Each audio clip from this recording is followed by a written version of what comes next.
ቆንጆ ቁርስ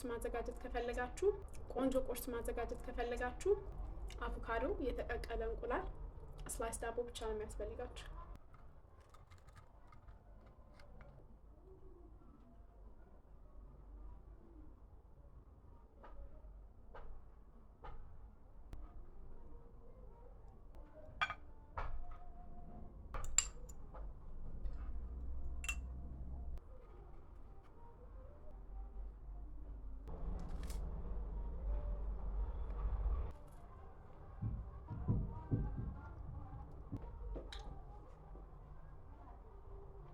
እኔ ግን ጣፋጭ ነገር ስለሚመቸኝ ሲራፕ ላይ አድርጌበታለሁ።